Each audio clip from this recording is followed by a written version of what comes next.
Hey everyone! In this video today I'm going to be discussing the physical toll that tics can have on the body. I think this is important for me to discuss because some people think that tics are funny, and although some of my tics are very funny, I think it's important for people to be aware of the physical toll and injury that tics can cause, so that people know that there's more to tics and Tourette's than just what's funny. So, tics can become very uncomfortable and painful. If you're doing a repetitive movement over and over again, or tensing muscles, it can become very sore. For example, some people jerk their head back or to the side and it could lead to whiplash or pulled muscles or just soreness, which is really horrible. Some people have facial tics or jaw tics or head tics that lead to headaches, which can be very uncomfortable.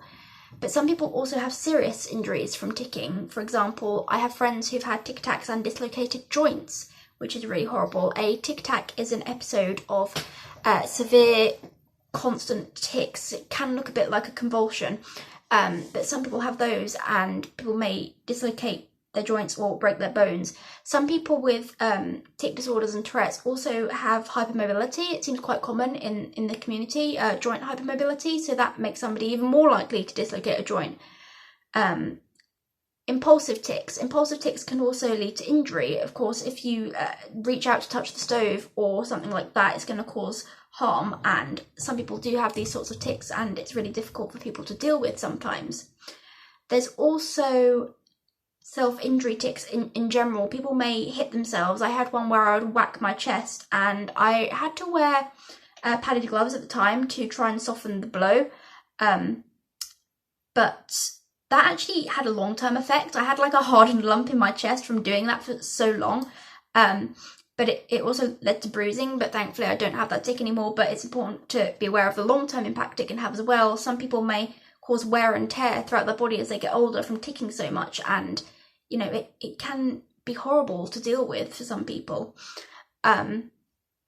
There's also, like, self-injury tics can include different sorts of things. Just a trigger warning here, I don't want anyone to pick these things up, but I just want to discuss the sort of self-injury tics that people may have, but you can skip a little bit if you don't want to hear this bit, because obviously picking tics up can happen.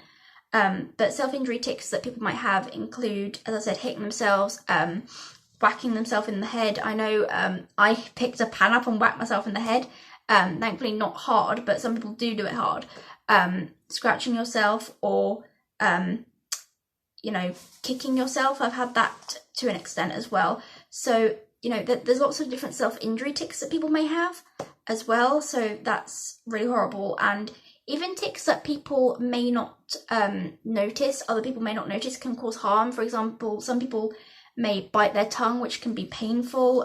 They may suck the inside of their mouth and can kind of lead to ulcers and stuff. So you may not even see the physical impact that a tic is having, but it can still be very uncomfortable and painful for some people. But yes, I'm lucky because I haven't had any of the serious injuries from ticking. I haven't broken a bone or dislocated a joint, thankfully, but I unfortunately know some people who have. So I think it's important to raise awareness of that, just so people know the impact that tics really can have on people. It can be really difficult to live with. Thanks for watching. Bye.